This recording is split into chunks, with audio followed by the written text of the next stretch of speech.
Hello दोस्तों, इस YouTube channel पर आपका स्वागत है। दोस्तों, एनटीपीसी एग्ज़ाम के लिए कुछ इम्पोर्टेंट करंट अफेयर के प्रश्न मैं लेकर आया हूं, जो कि क्रॉनिकल मैगजीन से लिए गए हैं। आप इन प्रश्नों को लगाइए। आप जो है करंट अफेयर के काफ़ी प्रश्न पढ़ रहे होंगे, परंतु ये वही प्रश्न है जो एग्ज़ाम में पूछे जाते हैं टीसीएस के द्वारा। क्लास को आरंभ करते हैं। हाल ही में चर्चा में रहे रत्नागिरी में पाए गए अवशेष किस भाषा और लिपि में लिखे गए हैं? रत्नागिरी में कुछ अवशेष पाए गए हैं और ये पूछ रहा है कि किस भाषा में ये लिखे गए हैं। संस्कृत और ब्राह्मी, ऑप्शन बी यहाँ पर राइट आंसर है। प्रश्न नंबर नेक्स्ट है, हाल ही में चर्चा में रहे अली ए लिगांग त्यौहार किस जनजाति द्वारा मनाया जाता है? राइट आंसर ऑप्शन सी है, मिसिसिंग जाति के द्वारा ये मनाया जाता है। नेक्स्ट, हाल ही में चर्चा में रहे विजय दुर्ग किले को किस नाम से जाना जाता है? विजय दुर्ग जो किला है, इसको किस नाम से जाना जाता है? ऑप्शन बी राइट आंसर है, पूर्व का जिब्राल्टर इसको कहा जाता है। नेक्स्ट प्रश्न पर आते हैं। हाल ही में चर्चा में रहे टोनकिन की खाड़ी किन देशों के बीच स्थित है? तो ये खाड़ी स्थित है चीन और वियतनाम के बीच। ऑप्शन बी यहाँ पर राइट आंसर है। जो चर्चा में रहते हैं वो अक्सर एग्जाम में प्रश्न बनते हैं। हाल ही में चर्चा में रही Bay of Bengal programme inter governmental organisation की स्थापना किस वर्ष हुई थी? इसकी स्थापना हुई थी 2003 में।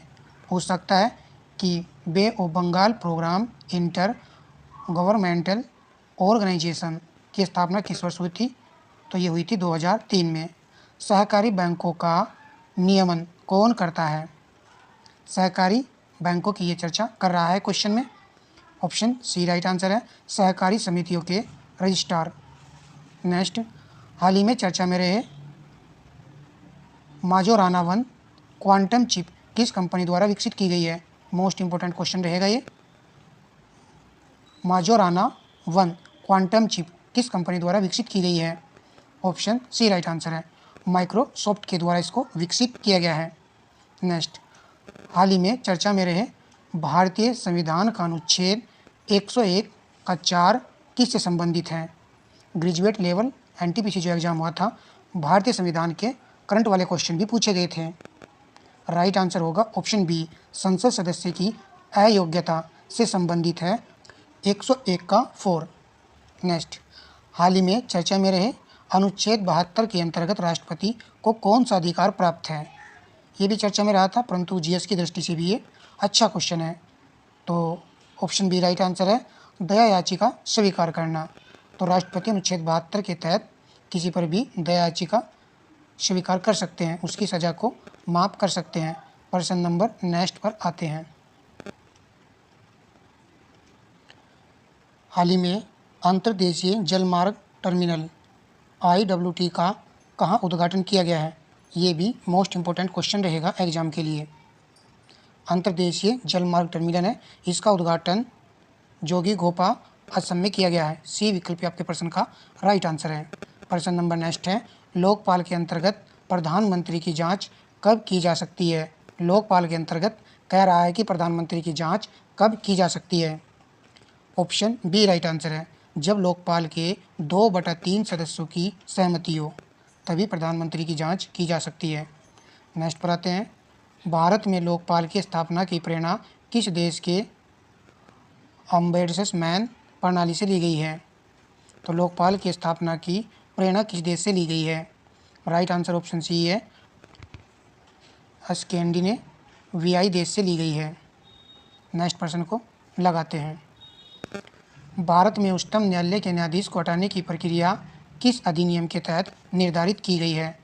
यदि आपको भारत के उच्च न्यायालय के न्यायाधीश को हटाना हो तो इसके लिए जो अधिनियम है वह है न्यायाधीश जांच अधिनियम 1968 के तहत ही हटाया जा सकता है। जीएस की दृष्टि से इम्पोर्टेंट क्वेश्चन है, इस पत्रिका में ये ऐड किया गया है।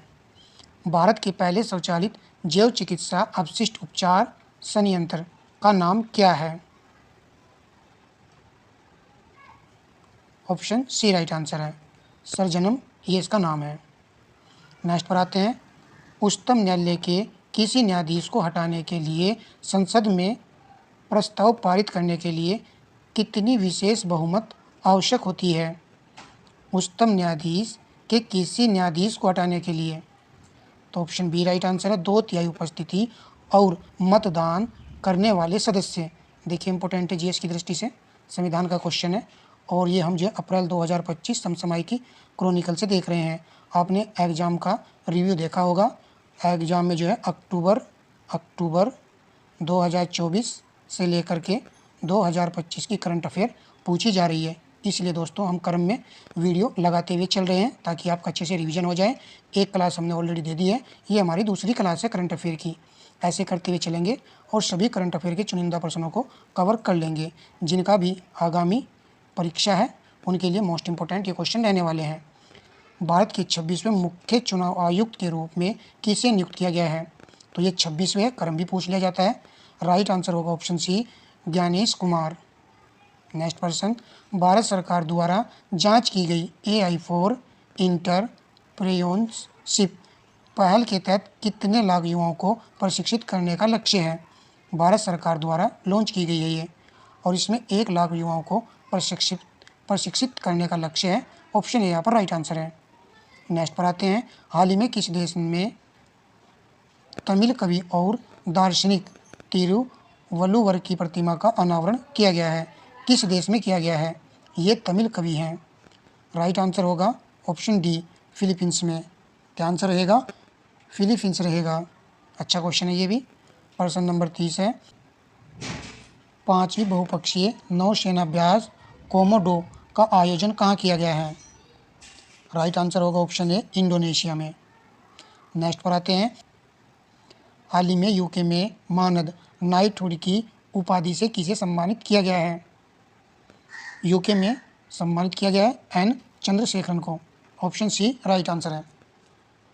प्रश्न नंबर नेक्स्ट है, भारतीय पुरातत्व सर्वेक्षण ASI ने किस कंपनी के साथ मिलकर विरासत स्थलों की जलवायु निगरानी के लिए स्वचालित मौसम स्टेशन स्थापित किए हैं? इंपॉर्टेंट रहेगा एग्जाम के लिए। ऑप्शन ए राइट आंसर है, इसरो के साथ मिलकर। नेक्स्ट, हाल ही में चर्चा में रहे वह कौन सा सांस्कृतिक स्थल है जो बढ़ते समुद्री जल स्तर के कारण प्रभावित हो सका है? बताइए वह कौन सा स्थल है जो बढ़ते समुद्री जल स्तर के कारण प्रभावित हो सकता है? राइट आंसर होगा ऑप्शन बी, महाबलीपुरम। नेक्स्ट, हाल ही में ICRISAT द्वारा किए गए अध्ययन के अनुसार ग्रामीण भारत में प्रोटीन की कमी का मुख्य कारण क्या है? प्रोटीन युक्त खाद्य पदार्थों की कमी, केवल अनाज आधारित आहार पर निर्भरता। आपको आंसर चुन लेना है।